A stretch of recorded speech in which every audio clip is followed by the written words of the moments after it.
Hello my dear friends, today we are going to start the Code of Civil Procedure 1908 Section 11 Res Judicata Doctrine of Res Judicata। Res Judicata को समझने के लिए हम इसको दो भाग में डिवाइड करते हैं। Res means matter या कोई dispute, Judicata means decided या adjudged। तो यहाँ पर हमें ये समझ आता है कि एक मैटर है जो डिसाइड हो चुका है या कोई डिस्प्यूट है जो डिसाइड हो चुका है। तो ये जनरल मीनिंग था रेस जुडिकाटा का। आइए हम इसको मीनिंग थोड़ा और एलेबोरेट करते हैं। सबसे पहले देखते हैं हम कि एक सूट को लेकर के हम एक कॉम्पिटेंट कोर्ट के अंदर जाते हैं और वो कॉम्पिटेंट कोर्ट उस सूट को फाइनली हर्ट करती है और डिसाइड करती है। अब एक जो सूट है हमारा दो पार्टीज के बीच में, वो ऑलरेडी हर्ड हो चुका है, डिसाइडेड हो चुका है बाय द कॉम्पिटेंट कोर्ट। अब वही जो सेम पार्टीज हैं उसी सेम कॉज ऑफ एक्शन को उठा करके फिर से एक कोर्ट के अंदर जाती हैं, यानी कि एक सब्सिक्वेंट सूट को लेकर के जाती हैं। तो जो हमारा एक सूट पहले एक सूट ऑलरेडी डिसाइड हो चुका है, तो अब इस सब्सिक्वेंट सूट को कोर्ट सुनने से मना कर देगी, क्योंकि ये जो सब्सिक्वेंट सूट है ये बार्ड होगा by doctrine of res judicata under section 11 CPC 1908। चलिए इसे एक एग्जांपल के थ्रू समझते हैं। सपोज कीजिए ए एक सूट को फाइल करता है for the position of a land against B, लेकिन यहां पर बी इस सूट को जीत जाता है और डिक्री हमारी पास होती है बी के फेवर में। अब ए क्या करता है, ए फिर से एक सूट लेकर के बी के खिलाफ same title same subject matter को उठा करके सेम लैंड के ऊपर बी के खिलाफ यानी कि सेम पार्टी के खिलाफ फिर से एक सूट लेकर के कॉम्पिटेंट कोर्ट के अंदर जाता है, यानी कि एक सब्सिक्वेंट सूट लेकर के जाता है। तो वो जो सब्सिक्वेंट सूट होगा उस सूट को कोर्ट सुनने से मना कर देगी, क्योंकि वो बार्ड होगा by res judicata under section 11 CPC। इसके अंदर जो हमारी पार्टीज हैं वो सेम होनी चाहिए। जैसे ए ने बी के खिलाफ एक केस डाला, अब दोबारा से ए बी के खिलाफ वो केस डाल रहा है। अब या तो पार्टी सेम होनी चाहिए या फिर उस जो केस डालने वाला है वो उस पार्टी का लीगल रिप्रेजेंटेटिव होना चाहिए। जो सब्जेक्ट मैटर है वो सेम होना चाहिए। जैसे कि हमने एक लैंड का एग्जांपल लिया, तो जो लैंड है वो सेम लैंड के ऊपर उस सेम लैंड को सब्जेक्ट मैटर बना के ए ने बी के ऊपर केस डाला। अब अगर हम देखेंगे ए ने बी के ऊपर एक केस डाला for the position of land, और वो लैंड हमारा दिल्ली के अंदर है। अब ए दोबारा से बी के खिलाफ एक केस लेकर के जाता है for the position of land, लेकिन वो लैंड हमारा यूपी के अंदर है। तो वहां पर वो जो हमारा सब्जेक्ट मैटर है वो सेम नहीं है। तो जो ये वाला जो सूट है वो बार्ड नहीं होगा रेस जुडिकाटा के अंडर। लेकिन जो अगर ए ने बी के खिलाफ सूट डाला और सब्जेक्ट मैटर यानी कि लैंड जो है वो हमारा वही दिल्ली वाला था, और जो अब नया सूट डाला उसके अंदर भी जो लैंड है वो वही सेम है, तो यहाँ पर ये जो सब्सिक्वेंट सूट है ये बार्ड हो जाएगा बाय सेक्शन 11 रेस जुडिकाटा। इसके अंदर कॉज ऑफ एक्शन हमारा सेम होना जरूरी है। रेस जुडिकाटा हमारा बेस्ड है 3 लीगल मैक्सिम्स के ऊपर। सबसे पहली लीगल मैक्सिम कहती है नेमो डेबिट लेक्स विक्सारी प्रो उनो इडम कॉजा, no man should be vexed twice for the same cause. यानी कि कोई भी पर्सन जो उसने कोई गलती की है तो वो उस गलती के लिए सिर्फ एक ही बार उसको पनिश किया जाएगा, उसको 2 बार पनिश नहीं किया जाएगा।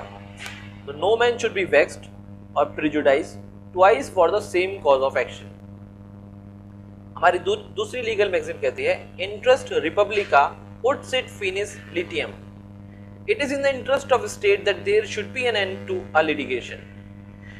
ये स्टेट के इंटरेस्ट के लिए भी है कि हर लिटिगेशन का एक एंड होना चाहिए। जैसे कि हमने एग्जांपल में देखा कि ए ने बी के खिलाफ एक केस डाला और ए हार गया, डिग्री बी के फेवर में पास हुई। अब ए ने फिर सेम सब्जेक्ट मैटर को उठा करके सेम पार्टी यानी कि बी के खिलाफ फिर से केस डाला और ए फिर हार गया। अब ए फिर दोबारा से सेम सब्जेक्ट मैटर को उठा करके बी के खिलाफ केस डाल रहा है। तो ये इस तरह से तो कभी एंड ही नहीं होगा लिटिगेशन का, इसलिए कहा गया कि there should be an end to a litigation, और वो स्टेट के इंटरेस्ट के लिए भी अच्छा है। थर्ड हमारी लीगल मैक्सिम कहती है रेस जुडिकाटा प्रो वेरिटेट ऑक्यूपिच्योर, a judicial decision must be accepted as correct. फिर से हम इसे एग्जांपल के थ्रू समझते हैं कि ए ने बी के खिलाफ केस डाला और यहाँ पर डिक्री आ गई बी के फेवर में। अब ए ने फिर से केस डाला और यहाँ पर डिक्री आ गई ए के फेवर में। तो यहाँ पर एक तो डिक्री हमारी कॉन्ट्राडिक्ट कर जाएंगी और हमें इसको एक जुडिशियल एंड लेकर के आना है, जो हमने भी अपनी सेकंड लीगल मैक्सिम के अंदर देखा कि there should be an end to end litigation. तो यहाँ पर जो हमारी पहली जो जुडिशियल डिसीजन आया फाइनली हर्ड एंड डिसाइडेड के बाद में, तो हम उसी को ही करेक्ट मानेंगे और एक्सेप्ट करेंगे। तो ये थी हमारी 3 लीगल मैक्सिम जिसके ऊपर हमारा रेस जुडिकाटा बेस्ड है। एक बार इसकी डेफिनेशन को पढ़ लेते हैं। No court shall try any suit or issue in which the matter directly and substantially in issue has been directly and substantially in issue in a former suit between the same parties or between parties under whom they or any of them claim litigating under the same title in a court competent to try such subsequent suit or the suit in which such issue has been subsequently raised and has been heard and finally decided by such court। इसकी essential conditions क्या हैं? सबसे पहली essential condition इसकी ये कहती है कि suit must be maintainable. Suit maintainable होना चाहिए, सिविल नेचर का होना चाहिए। There must be to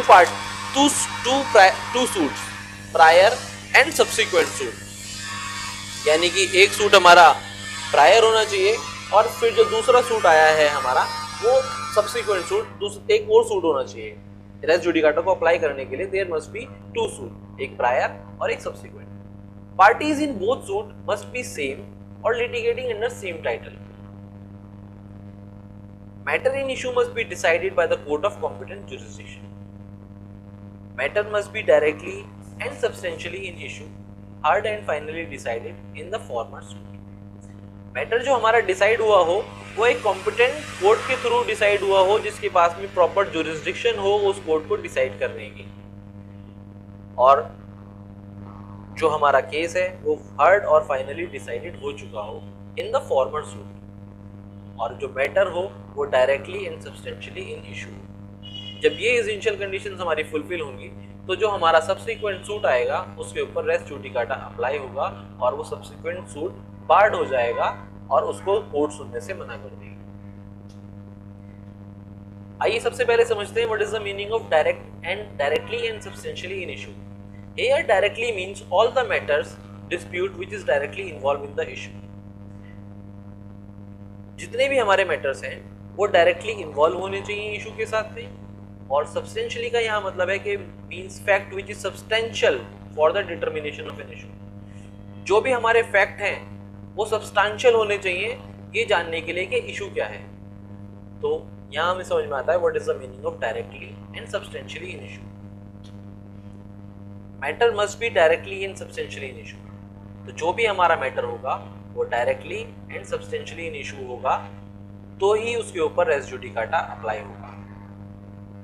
all the matters dispute which is involve with directly and substantially in issue must be put on and decided in the former suit. जो भी हमारा matter है, जो भी हमारा फैक्ट्स हैं, डिस्प्यूट्स हैं, उनको हमको अपने एक ही मैटर के अंदर, हमें अपने एक ही सूट के अंदर फाइल करना है। उसको हम जो भी हमारे matter directly and substantially in issue हैं, वो सारे मैटर, हमारे सारे डिस्प्यूट, सारे फैक्ट्स हमारे एक ही सूट के अंदर आ जाने चाहिए। क्योंकि अगर हम कोई दूसरा सूट लेकर के जाते हैं जो substantially directly and substantially in issue होंगे, तो उनको कोर्ट लेने से मना कर देगी, सुनने से मना कर देगी, और वो बार्ड होंगे बाय रेस जुडिकाटा। आइए इसे एक एग्जांपल के थ्रू समझते हैं कि सपोज कीजिए कि जॉन क्लेम कर रहा है पोजीशन ऑफ अ शॉप। वो कहता है कि ये जो शॉप है ये मुझको मेरे फादर की विल के थ्रू मिली है। अब शॉप को कहता है कि मेरे फादर के थ्रू मिली है, लेकिन यहाँ पर जो जॉन है जब उसने ये केस डाला तो वो इस केस को हार गया। अब वही सेम शॉप है और जॉन क्या करता है, फिर से एक और सूट बनाता है और उसके अंदर लिखता है कि ये जो शॉप है ये मेरे को मॉर्टगेज के थ्रू मिली है। तो यहां पर जो सब्जेक्ट मैटर है उससे directly and substantially in issue होना चाहिए। अगर जो अब यहाँ पर ये कहता है कि इसका पहला ग्राउंड था कि इसको विल के थ्रू मिली और इसका दूसरा ग्राउंड है कि ये मॉर्टगेज के थ्रू मिली, तो जो हमारा मैटर है वो directly and substantially in issue से कॉन्ट्रडिक्ट कर रहा है। तो यानी कि अगर वो पहले अपने सूट को लेकर के जाता है कि मुझको विल के थ्रू मिली और दोबारा लेकर के जाता है कि मुझे मॉर्टगेज के थ्रू मिली, तो कोर्ट जो दोबारा से वो लेकर के जाता है अपने सूट को, क्योंकि कोर्ट ऑलरेडी डिसाइड कर चुका है, डिग्री पास कर चुका है कि तुम्हें विल के थ्रू नहीं मिली है, अब वो नया केस बनाता है कि मॉर्टगेज के थ्रू मिली, तो कोर्ट उस सूट को सुनने से मना कर देगा और वहां पर रेस जुडिकाटा का पार लग जाएगा अंडर सेक्शन 11 सीपी। यानी कि वो मैटर, वो सारे मैटर जो डायरेक्टली हमारे इशू के साथ इन्वॉल्व हैं और जिनका प्रायर सूट में डिसाइड होना ज़रूरी है, उनको हम प्रायर सूट में ही डिसाइड कर देंगे और उसके लिए हम सब्सिक्वेंट सूट लाने की रिक्वायरमेंट नहीं है। और अगर हम नए ग्राउंड्स और नए मैटर को लेकर के उस सब्सिक्वेंट सूट के अंदर लाते हैं तो वो हमारा रेस जुडिकाटा के अंडर पार्ट होगा। Heard and finally decided, heard and finally decided को समझने के लिए 3 पैनल्स हैं। सबसे पहला, when no appeal lies to an order or decree, यानी कि हम एक केस को लेकर के, एक सूट को लेकर के हम डिस्ट्रिक्ट कोर्ट के अंदर गए और वहां पर हमारी एक डिक्री पास हो गई। अब वो डिक्री के ऊपर अभी हम हाई कोर्ट के अंदर अपील डाल सकते हैं, यानी कि ये हमारा जो मैटर है डिक्री पास होने के बाद भी फाइनली हर्ड नहीं हुआ और डिसाइड नहीं हुआ। सेकंड हमारा पॉइंट ये कहता है when appeal is finally decided by the court, यानी कि अब जो कोर्ट, हम उस डिक्री को लेकर के हाई कोर्ट के पास गए या सुप्रीम कोर्ट के पास गए, जितनी भी हमारे पास लीगल रेमेडीज थी वो सारी हमने पूरी कर ली और वहां पर वो फाइनली हर्ड और डिसाइड हो गया, तो वहां पर हम मानेंगे कि ये जो हमारा सूट है वो अब डिसाइड हो चुका है फाइनली और ये कॉम्पिटेंट कोर्ट के थ्रू हो चुका है।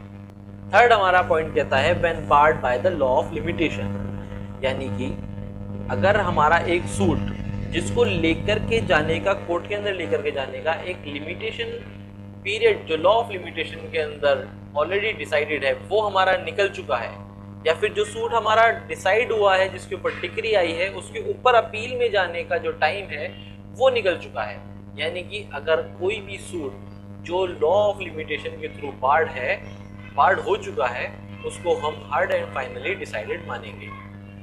चलिए देखते हैं कौन कौन से केसेस हैं जिनको हम फाइनली हार्ड एंड डिसाइडेड नहीं मानते। Suit dismissed for the want of notice, जो भी सूट डिसमिस होगा by the want of notice उसको हम फाइनली हार्ड एंड डिसाइडेड नहीं मानेंगे। If it has become infructuous in compromise suit, किसी सूट के अंदर अगर कॉम्प्रोमाइज हो जाती है तो वो भी हार्ड एंड फाइनली डिसाइड के अंदर नहीं आएगा। Suit dismissed on the ground of jurisdiction, किसी कोर्ट के पास जुरिसडिक्शन नहीं थी उस सूट को सुनने की, फिर भी उस कोर्ट ने उसे सुन करके डिसाइड कर दिया, तो उस सूट को हम फाइनली हार्ड एंड डिसाइडेड नहीं मानेंगे। कोई सूट विड्रॉ कर लेता है तो उसको भी हार्ड एंड फाइनली डिसाइडेड नहीं माना जाएगा। आइए अब समझते हैं व्हाट इज फॉर्मर सूट, जो हमने पहले सुना कि finally and decided in the former suit. Farmer suit का क्या मतलब है? कोई भी suit when there are suits between same parties and same title, so the suit on which the first decree or order passed, that suit considered as former suit. It is irrespective that which suit is filed first. यानी कि A B के खिलाफ एक suit लेकर के जाता है for the possession of land एक कोर्ट के अंदर। अब ये केस हमारा, ये सूट हमारा ऑलरेडी पेंडिंग है।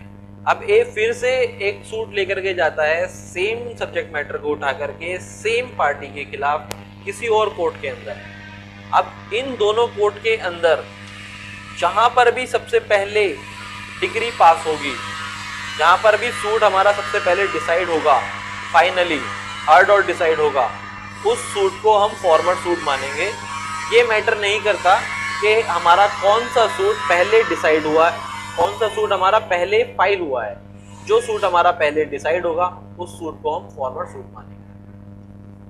सो that is all about the res judicata. I hope आप सब समझ गए होंगे सेक्शन 11 को। Thanks for watching Lex Judiciary by Zeeshan.